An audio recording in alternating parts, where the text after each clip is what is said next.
Welcome to The Explainer.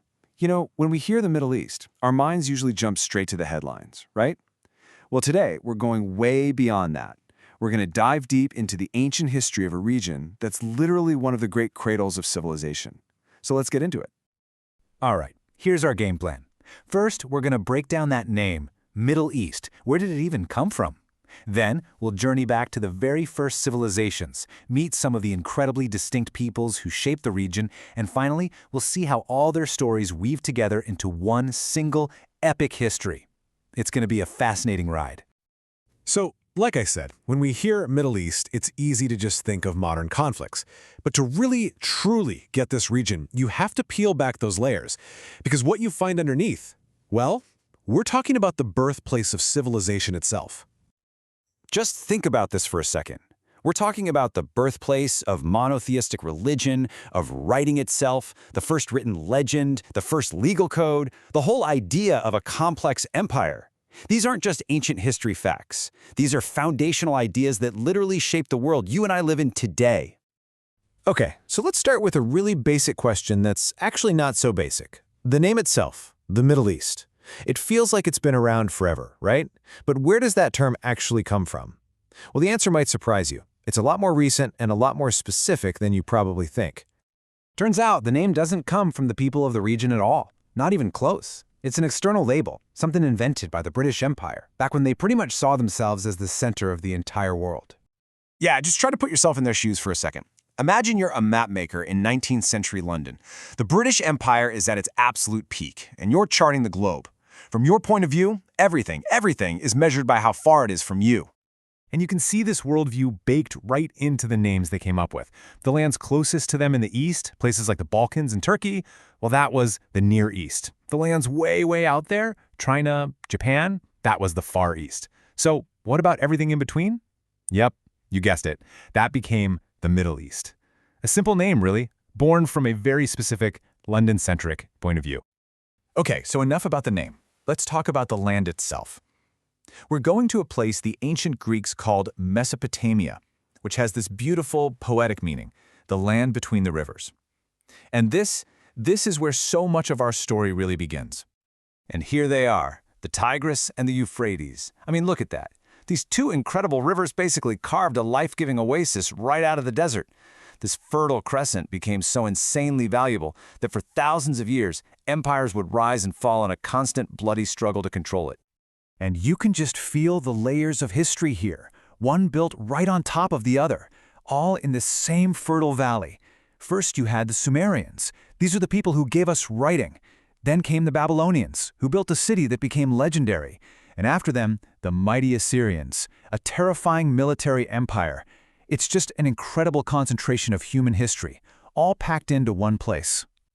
And get this, the Sumerians didn't just invent writing for, keeping track of grain shipments. No way. They gave us our very first epic hero. The story of Gilgamesh and his search for immortality. It's a story about what it means to be human, and it was written down for the very first time, right here, thousands and thousands of years ago. It's just mind-blowing. All right, now we need to pick up a completely different historical thread, because this is a really crucial point.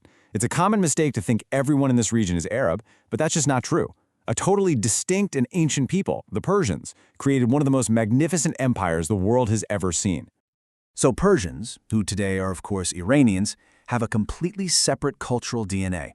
Their origin story is different. They trace back to Aryan peoples, not Semitic.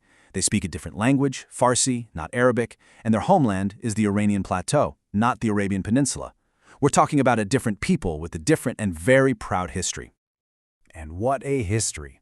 For 2 solid centuries, the Persian Empire wasn't just a regional power, it was a global superpower. It was so vast, it unified almost the entire known world of its time, stretching all the way from India in the east to the shores of Greece in the west. Just massive. Okay, so we've got these incredible civilizations in Mesopotamia. We've got the distinct Persians. Now let's turn to another deep, ancient connection, one that links 2 of the region's most famous and often most contentious peoples, Arabs and Jews. Despite all the conflicts that define their modern relationship, both groups are considered Semitic. And what that means is that they share a common linguistic and ancestral root. According to their own traditions, they trace their lineage all the way back to the same biblical family tree. And that common root is the patriarch Abraham. In both Jewish and Islamic traditions, he's seen as the founding father. Now, the story diverges with his sons. Isaac, his son with Sarah, becomes the patriarch of the Israelites, and Ishmael, his son with Hagar, becomes the patriarch of the Arabs. So, in this telling, they are quite literally brother peoples. Okay, so let's take a step back. We've got Sumerians, Babylonians, Persians, Arabs, Jews, all these incredible distinct peoples. So how in the world do we make sense of how they all fit together in the same region? It can feel a little overwhelming, right? Well, I think the best way to picture it is as a magnificent, incredibly complex tapestry. Imagine each culture is a unique thread, with its own color, its own texture. But over thousands of years, they've all been woven together on the same loom to create a single, intricate historical fabric.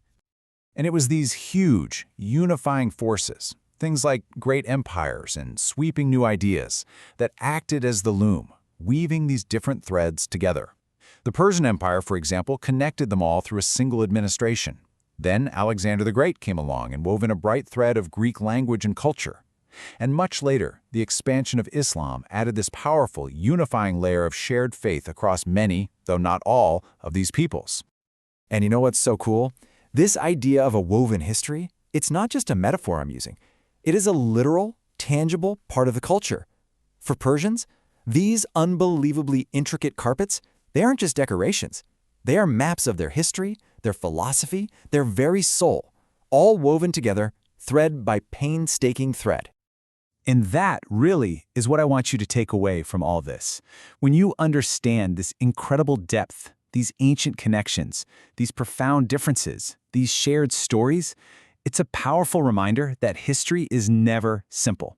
Today's headlines? They're just the newest threads being woven into a vast and magnificent tapestry that began at the very dawn of human civilization.